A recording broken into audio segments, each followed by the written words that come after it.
샬롬. 10월 27일 맥체인 성경 읽기입니다. 세움북스에서 출간한 임승민 목사님의 해설입니다. 열왕기하 8장은 아합의 영향을 받은 유다 왕국 이야기죠.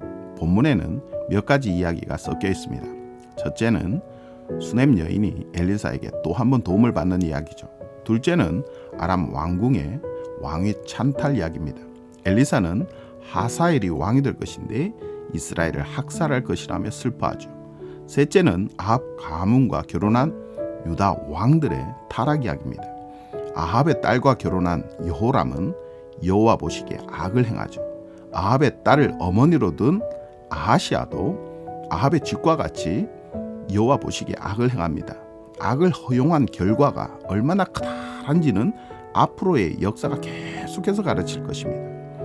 본문에는 이스라엘을 둘러싼 두 가지 이야기, 곧 하나님께서 도우시는 이야기와 하나님께서 심판을 준비하시는 이야기가 나오죠.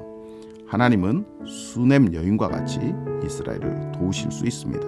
동시에 이스라엘 밖에서 심판을 준비하시기도 하죠. 그러므로 이스라엘은 정신을 차리고 악과 결별하며 우상을 떠나야 합니다. 악을 포용하는 것은 사랑을 실천하는 것이 아니라 함께 우상을 사랑하는 것이기 때문이죠. 디모데전서 5장은 질서와 사랑이 균형 잡힌 교회의 모습을 가르칩니다.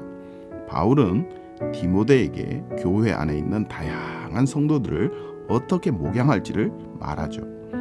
노인에게는 아버지와 같이 권해야 합니다. 청년에게는 형제에게 하듯 대해야 하죠. 늙은 여자에게는 어머니께 하듯이, 젊은 여자에게는 자매에게 하듯이 대해야 합니다. 과부는 존대해야 합니다. 특히 나이가 60이 넘고 한 남편의 아내였으며 선한 행실의 증거가 있는 참 과부를 명단에 올려 존대해야 합니다. 잘 다스리는 장로들은 배나 존경해야 합니다. 말씀과 가르침에 수고하는 이들에게는 더욱 그러해야 하죠. 범죄한 자들은 모든 사람 앞에서 꾸짖어서 나머지 사람들로 두려워하게 해야 합니다. 교회는 질서 있는 사랑을 추구해야 합니다. 또한 사랑이 있는 질서를 추구해야 하죠. 질서가 없는 사랑이나 사랑이 없는 질서는 악합니다. 다니엘 12장은 마지막 예언과 환상입니다.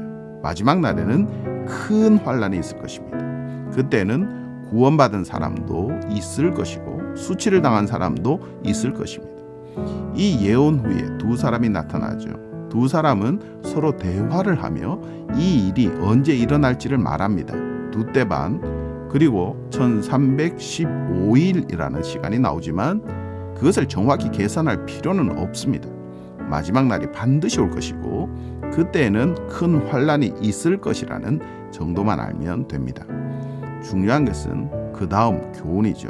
12절에 기다려서 1315일까지 이르는 그 사람은 복이 있으리라. 마지막 때에는 믿음을 위협하는 일들이 있을 것입니다. 미혹도 있을 것입니다. 예언과 환상은 그 사실을 미리 알려주어서 우리가 믿음을 끝까지 지킬 수 있도록 돕습니다. 하나님께서 주관하시고 심판하시고 구원하십니다. 우리는 끝까지 믿음을 지켜서 하나님께 영광을 돌려야 합니다. 시편 119편 49절에서 72절에는 고난 중에도 말씀을 의지하는 시인의 모습이 나오죠. 50절에 이 말씀은 나의 고난 중에 위로라. 주의 말씀이 나를 살리셨기 때문이니이다. 세상 속의 성도는 항상 믿음의 위협을 받습니다. 조롱과 미혹이 수시로 찾아오죠. 그래서 때로는 믿음이 땅에 떨어지기도 합니다. 그때 주의 말씀은 침체에 빠진 성도를 살리죠. 주의 말씀으로 말미암아 영혼이 소생된 성도는 어떤 상황 속에서도 말씀을 지킵니다. 61절에 악인들의 줄이 내게 두루 얽혔을지라도 나는 주의 법을 잊지 아니하였나이다. 심지어 시인은 고난이 자기에게 유익했다고 고백하죠. 고난으로 말미암아 주의 말씀을 배우고 지킬 수 있었기 때문입니다. 상황 때문에 말씀을 떠나지 마시기 바랍니다. 오히려 상황 때문에 말씀을 더욱 가까이 해야 합니다. 말씀을 가까이 하는 사람에게는 은혜가 있습니다. 72절에 주의 입의 법이 내게는 천천 금은보다 좋으니이다. 아멘.